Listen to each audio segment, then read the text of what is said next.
Hi everyone, this is Allie. I'm from the blog and social media platforms under the name Miss Behaviour. So if you do or don't follow me, that's okay, but I just want to give you a little bit of a rundown on who I am and why I'm here. So like I said, my name is Allie. I live in Chicago, Illinois in the US, and I have been a special education teacher and in the field for about 9 years. I received my undergraduate degree in special education and began teaching in Chicago right away. At that time, I was teaching students that have more significant needs like autism, Down syndrome, Fragile X syndrome, intellectual disabilities, things like that. So with that came a lot of language delays. As I was doing that work, I realized, wow, I'm really passionate, but I need a little bit more training behind me so I can really meet my students' needs, especially behaviorally. So I got my graduate degree, which was a long, grueling process, but it was so worth it because I learned so much from my program. And in Illinois, when you get your master's degree in special education and you already have an undergraduate degree in special ed, you are able to do a specialty area. So I got my specialty in special education in teaching children with multiple and severe needs. So within that, I just really became super equipped to be able to teach a variety of populations within special education. So for the next several years, I continued to teach children with autism and other more complex needs. And for the last 2 years, I've been teaching children with actually severe emotional and behavior disorders, which is a little bit of a switch from the developmental disability side, but still allowed me to use a lot of those skills, and I feel really passionate about working with that population as well.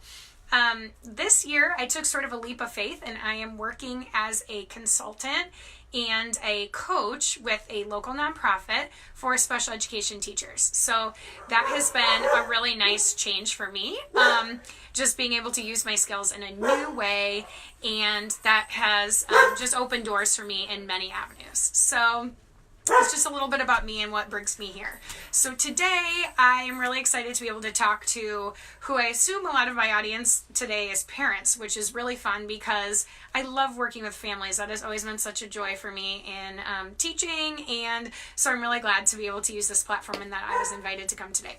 I just wanted to reiterate to the parents out there watching who have some children that are experiencing a lot of behavioral challenges. That is a hard job. It's so hard. I mean, you could have all the training in the world, but if it's your own child, it makes it exceptionally more challenging because there's just so many other emotions tied to it. So I'm with you and I'm in your corner. But I just want us to remember as we are working with our own children, especially, that all of their behavior that they're showing you is them asking you for something in some way, even if it could be violent behavior or excessively loud behavior or behavior that is like a child maybe destroying something or something of that nature. They are communicating something to you, right? So that can be really hard to wrap our minds around when it's affecting us and affecting maybe other members of our family while it's happening, but they are communicating with you. And so I think a big part of that is when you're alone in your house, you don't necessarily have all the professionals around you all the time, like I maybe did as a teacher in a classroom where I could brainstorm and I wasn't the only adult in the room. You might be. So making sure that when there is maybe a quieter, more peaceful moment, stepping back and being able to say, what do I think my child needs right now? And it may take you having to look at it from many different angles, meaning having other people tell you what they're observing, which can probably be hard to hear, but that would be my advice, like having someone else, whether that be another family member, a neighbor, or maybe if your child is receiving some type of therapy or outside treatment, having them sort of look at this and seeing what is it that my child needs right now that is kind of bringing this behavior up. Now, just saying that is one thing, but how do we, as parents or caregivers or loved ones to children that are experiencing and exhibiting these behaviors, like what are we supposed to do, right? Like, but I'm in it right now. So if I can't get it to go away, how do I manage the day-to-day as we're working towards solving this problem? Well, even though you know that they might be communicating something to you, A, it might not be something you can fix right away, and B, even if they do get their needs met, they might continue to do that and be reinforced by whatever that behavior is. That's going to be really hard. So just knowing that like what you're dealing with and what you're going through and what you're watching your child exhibit can be so hard to watch, and it's hard. So just know that. And the second thing is just making sure that you're taking care of yourself. You're a caregiver, and in that sense, you always just want to give to your child and to those around you, but making sure that you are finding ways to prioritize yourself and your own care as you're going through this trial, in a sense, right? And watching your child or loved one go through a trial. So making sure that could look a million different ways to different people, but maybe it's just being able to take time away and spend time with your other children if you have more than one child, making sure that you are just spending time with people you care about. Maybe it's taking time away to read a book, go shopping, see a movie. Sometimes being away from the situation gives anxiety because you feel like that's where you should be all the time. That should be your number one priority, and it still can be, and you can still be prioritizing yourself. That's okay. So making sure that you do that.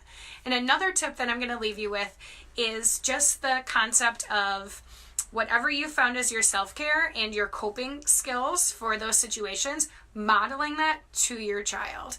And I would also model the coping skills that you want your child to be exhibiting in front of them.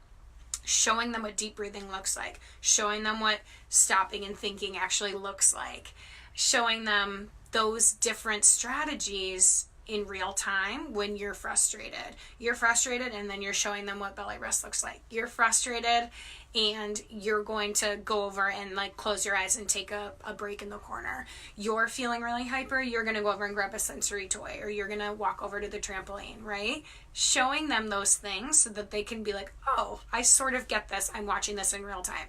And don't discredit your children. If you feel like maybe they wouldn't be able to grasp that, they probably can. And maybe over time they'll be able to watch you and really see kind of what's going on and start to take that in. For some kids, it's going to take a while, and that's okay. Doesn't mean you shouldn't do it.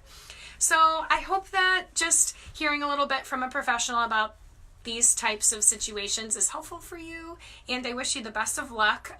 Follow me on my social media platforms. I talk a lot about behavior and what that looks like across the spectrum of behavior, quite honestly, ages and all of that. You can find me on Facebook at Miss Behavior. You can find me on Instagram at _Miss Behavior.